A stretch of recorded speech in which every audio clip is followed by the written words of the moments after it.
حضرت غوث اعظم رضی اللہ تعالیٰ عنہ سے کسی نے کہا تھا سب سے زیادہ پریشان کون ہوتا ہے؟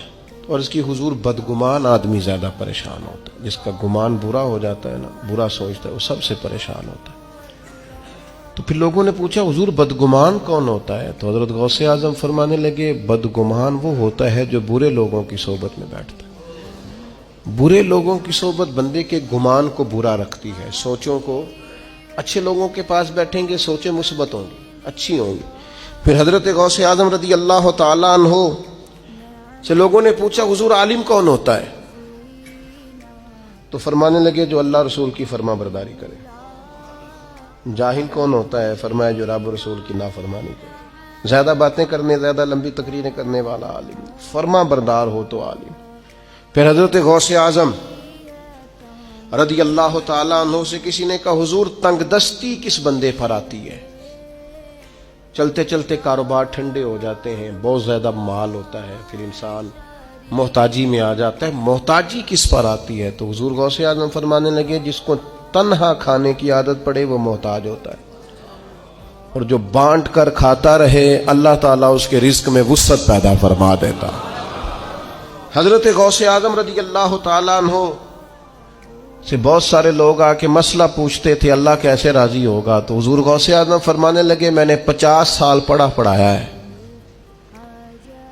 سب سے جلدی رب تب راضی ہوتا ہے جب کسی بھوکے کو کھانا کھلایا جائے، اللہ فٹافٹ جلدی راضی ہو جاتا ہے۔ پھر حضرت غوث اعظم رضی اللہ تعالیٰ عنہ سے کہا حضور برباد کون ہوتا ہے؟ کون آدمی ہے جو ساری صلاحیتوں کے باوجود برباد ہو جاتا ہے؟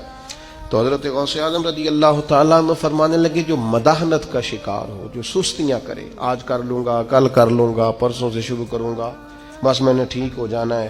فرمایا یہ نہیں ٹھیک ہو سکتا، یہ آہستہ آہستہ تباہی کی طرف جانا ہے۔ دین پہ عمل کرنا ہے تو کل پرسوں کا کیا مانا، آج کیوں نہیں، ابھی سے کیوں نہیں، فوراً کیوں نہیں؟ فرمایا کرتے تھے یہ چیز انسان کو کمزور کر دیتی ہے۔ پھر حضرت غوث اعظم رضی اللہ تعالیٰ عنہ سے کسی نے کہا کہ حضور انسان ٹھیک ٹھیک کیسے چل سکتا ہے؟ ڈپریشن بھی نہ ہو، انزائٹی بھی نہ ہو، سفر بھی ٹھیک ٹھیک کرے، مطمئن وقت گزارے۔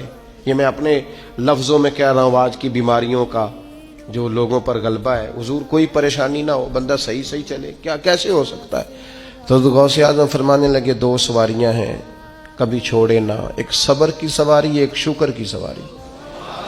ان پر سفر کرے گا تو کبھی پریشان، نعمت ملنے پر شکر نہ بھولے، اور اگر اللہ کی طرف سے کوئی آزمائش آئے تو پھر صبر کا مظاہرہ کرے، یہ کام کرے گا تو اللہ تبارک و تعالیٰ اسے سکون عطا کرے گا۔ حضرت غوث اعظم رضی اللہ تعالیٰ عنہ سے ایک شخص نے پوچھا تھا حضور میں چاہتا ہوں اللہ تعالیٰ میرے دل کو قرار عطا کرے۔ تو بڑی کمال بات ہے، کئی چیزیں پہلے بھی پڑھی تھیں لیکن یہ میں نے پہلی دفعہ پڑھا الفتح الربانی سے۔ حضور کون سی چیز ہے جو دل کو پورا سکون دے؟ تو حضرت غوث اعظم فرمانے لگے اپنے ذاتی دشمنوں کے لیے ہدایت کی دعا مانگا کر، اللہ تیرے دل کو سکون عطا فرمائے گا۔